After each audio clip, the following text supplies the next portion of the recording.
the last three episodes. So this, of course, kicks off with Parker still missing, of course, John, and they honor a funeral for him, and we get a flashback opening with Parker and John robbing a place, and you can see that they are very still they're like brothers. They still care for each other, and we get to see that fully scope.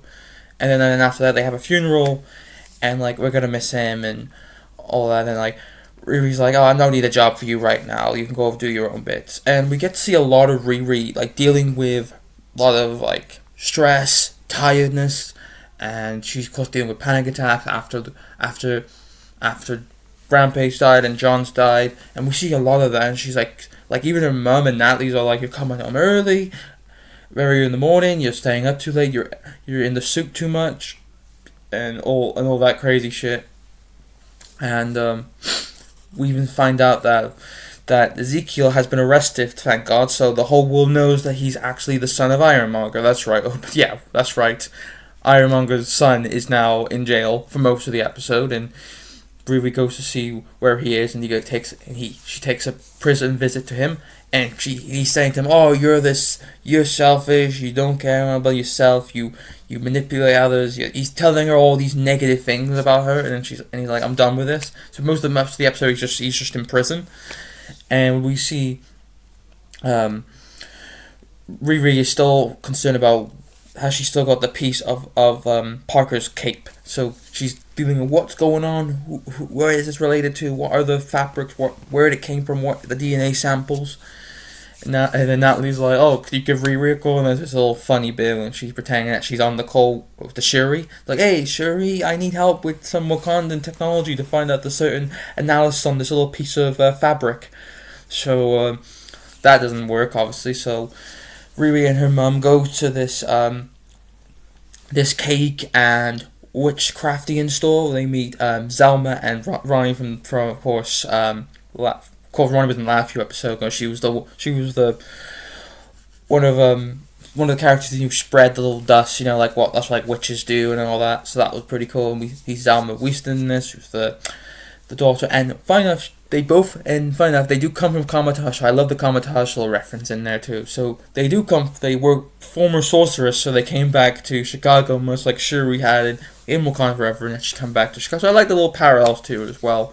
And we even see them use their magic, like they're able to they go from the main store upper floor to the down floor, like witchcrafting room, and I got the camera parallel tilts, which is pretty cool. Like it tilts around, which is nice.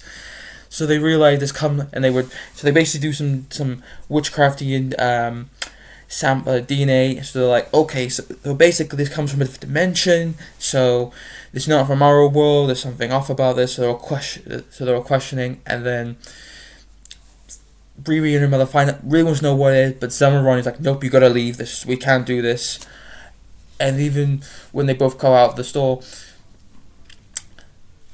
Riri and is like, I need to go. I'm sorry, sorry, mom, I can't do it. But she's like, oh, Riri, you're worried about you're worrying about your stepdad and everything. I know he's gone, but you gotta let go and all that. And you're worried about it. And she just can't let go. She desperately wants, still can't. She's still grieving, which was great to see her dealing with stress and anger and grief as well. And there's even like a sweet moment with Xavier that gives her the watch and complain about, oh, you're like Spock or Uhura. They make a Star Trek joke as well, which is sweet. It was saying, and she talks about, are we good or bad people? But he's saying we're all complex individuals, which he's right, of course. We're all complex individuals, good or bad, one way or the other. And that was a sweet moment. And then we see later that Riri goes to Ezekiel's hideout to do some DNA sample, and nothing comes in. It doesn't work. So she's getting stressed, and she just like, drop me at this scrapyard. I'm done.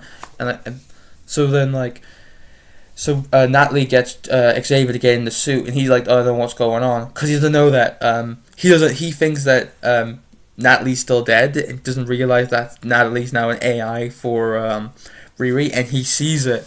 And you're like, and he's just heartbroken. You're like, is that really Natalie? And he just angry, he just leaves, and telling her, oh, I don't like this. Delete her. She's not the real Natalie I used to know. And even makes Natalie her, and she just leaves. So it ends on a really sour note. I was like crying, and I got emotional because you're like, she's not wrong. I mean, Ruby's still grieving, and she should have told. I mean, she should have told Xavier about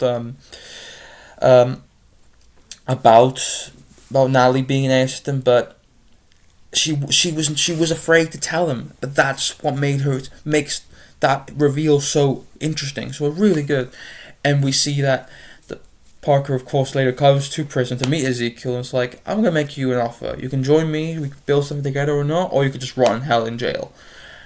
And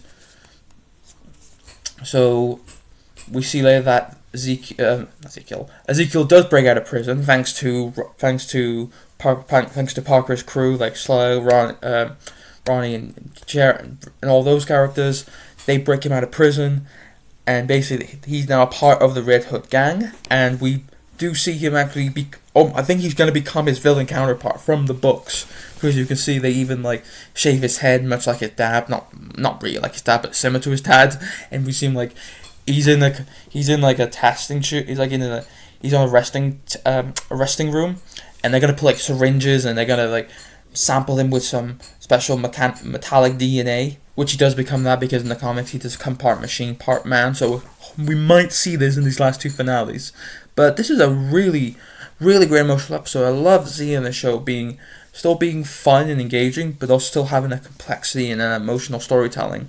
And it does really good, and it really shows a lot more from seeing Riri Williams as a person like she was in the books, and great to see her more of her softer human side than her comedic fun side that we saw in Wakanda Forever. I thought that was really nice to see. So I really hope to see where these last two final episodes go. I know that one of the episodes has an M called Karma, which I definitely think is Mephisto. I know that's the big rumor for a while, but we're gonna see it. So I hope we see Mephisto. I don't want him ruined. That's just my little. I know it could be a tease, and I really hope to see where this goes. So let's see where episode 5 and 6 head.